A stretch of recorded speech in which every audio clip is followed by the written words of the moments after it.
Assalamualaikum warahmatullahi wabarakatuh. Halo teman-teman, perkenalkan nama saya Salsabila dari jurusan Bahasa dan Sastra Arab semester 4 kelas B. Di sini saya akan menjelaskan tentang tujuan kalam khobar beserta contoh-contoh kalam khobar dan kalam insya. Tujuan kalam khobar yaitu yang pertama ada faedah al-khobar adalah suatu kalam khobari yang diucapkan kepada orang-orang yang belum tahu sama sekali isi perkataan itu. Contoh, Kana Umar ibnu Abdil Al-Azizi la ya'khudhu min baiti al-mali syab'an wa la yajzi ala naqsifi minal fai'i dirhaman. Pada kalimat di atas, mutakalimin ini memberitahu kepada mukhatab bahwa Umar bin Abdul Aziz tidak pernah mengambil sedikit pun harta dari Baitul Mal. Mutakalim berpraduga bahwa mukhatab tidak mengetahui hukum yang ada pada kalimat tersebut. Kemudian yang kedua ada lazim al-faidah adalah suatu kalam khobar yang diucapkan kepada orang-orang yang sudah mengetahui isi dari pembicaraan tersebut dengan tujuan agar orang itu tidak mengira bahwa si pembicara tidak tahu. Kemudian selain kedua tujuan itu ada lagi tujuan-tujuan lain. Yang pertama adalah al-istirham, yaitu menyampaikan berita untuk memohon kasih sayang dan belas kasih. Contohnya doa Nabi Muhammad yang dikutip dalam Al-Quran, yaitu Rabbi ini lima anzalta illai min khairin faqirun, yang artinya Tuhanku, aku ini sangat membutuhkan kebaikan yang Engkau berikan kepadaku. Selanjutnya ada idzal ardof, yaitu menyampaikan berita untuk menampakkan kelemahan, seperti doa Nabi Zakaria dalam Al-Quran, Rabbi ini wahana al-azomu minna wasyatala ar-ra'su syaiban, yang artinya Tuhanku, sesungguhnya aku telah lemah tulangku dan kepalaku telah penuh uban. Yang selanjutnya ada al-tahassur, yaitu menyampaikan berita untuk menunjukkan penyesalan seperti doa Imran pada bapaknya Maryam yang dihikayatkan dalam Al-Quran.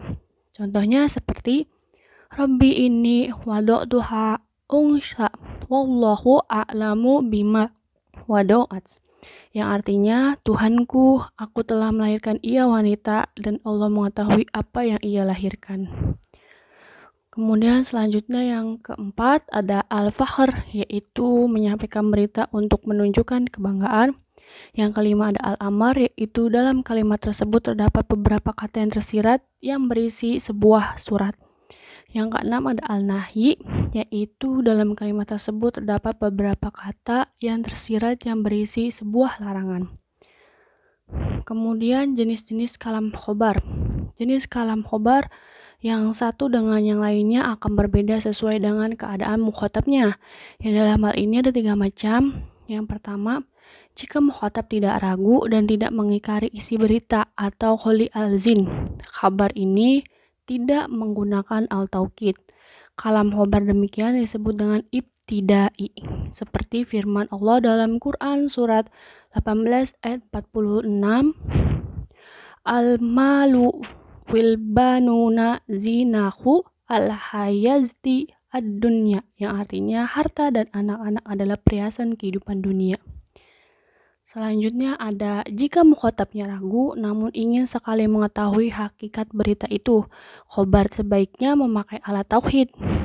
Kalam khobar ini disebut dengan tolabi, seperti firman Allah dalam Quran surat 36 ayat 14, Inna ilaikum mumur saluna, sesungguhnya kami adalah orang-orang diutus kepadamu. Selanjutnya ada jika mukhatabnya mengingkari isi berita, harus memakai satu alat tauhid atau lebih sesuai dengan keingkarannya. Kalam khobar itu disebut dengan inkari. Selanjutnya, contoh-contoh dari kalam insya dalam fi'il seperti khudhil kitabi biquwwatin, artinya ambillah Alkitab atau Taurat itu dengan sungguh-sungguh, dalam Quran surat 19 ayat 12. Kemudian dalam fi'il mudhari seperti liyunfiq dzau sa'atin min sa'atihi, hendaklah orang-orang yang mampu memberi nafkah menurut kemampuannya, dalam surat Quran surat 65 ayat 7. Kemudian dalam isim fi'il amar seperti hayya ala sholah, mari dirikan sholat. Yang terakhir adalah masdar pengganti fi'il amar seperti dalam Quran surat ayat 83. Selanjutnya dalam nahi seperti la tufsidu fil ardi. Quran surat 2 ayat 11. Janganlah kamu membuat kerusakan di bumi. Kemudian dalam istifham huruf hamzah bermakna tasawur. Tasawur artinya tentang mufradnya seperti anta fa'alta hadza am Yusuf, kamu atau Yusuf yang melakukan hal ini. Pertanyaan itu dimaksudkan memperoleh kejelasan tentang pelakunya, iya atau tidak. Dalam istifham huruf hamzah bermakna tasdiq atau tentang nisbahnya seperti asafirun aliyun. Apakah yang pergi Ali? Contoh itu dimasukkan untuk menyatakan terjadinya atau tidaknya kepergian Ali. Jadi yang ini jawabannya iya atau tidak. Kalau yang tadi itu jawabannya adalah menanyakan tentang ada atau tidaknya gitu. Kemudian dalam istifham kata hal bermakna tasdik seperti hal jaa sodiqoti. Apakah temanmu telah datang? Pertanyaan itu bermaksud mencari jawaban tentang apakah perbuatan datang itu dilakukan oleh temanmu atau tidak. Sama seperti yang tadi, cuma menggunakan kata hal. Kemudian dalam istifham huruf mad untuk menanyakan kejelasan sesuatu apakah asjad itu ma asjad. Jawabnya adalah asjad adalah emas. Dalam istifham juga huruf ma untuk hakikat sesuatu yang pernyataannya apakah manusia itu? Jawabannya manusia adalah hewan yang berakal. Kemudian ada dalam istifham kata ma untuk menanyakan keadaan. Ma anta, bagaimana keadaanmu?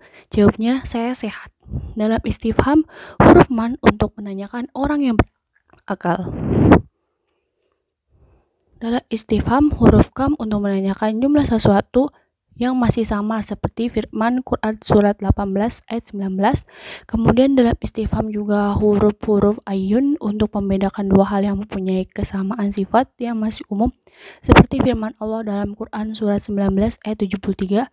Dan tamanni, huruf yang dipakai dalam tamanni adalah laita sekiranya huruf asli dan hal apakah lau jika dan la'ala boleh jadi ketiganya tidak asli. Karenanya fi'il mudhari yang menjadi jawabnya harus dibaca nasab. Jika sesuatu yang dikehendaki mungkin dapat dicapai disebut taraji yang menggunakan huruf asa dan la'ala boleh jadi atau barangkali seperti firman Allah dalam Quran surat 5 ayat 52 dan Quran surat 65 ayat 1. Kemudian yang terakhir ada dalam nida, huruf-huruf nida sebagai pengganti dari kata adu atau unadi, saya memanggil.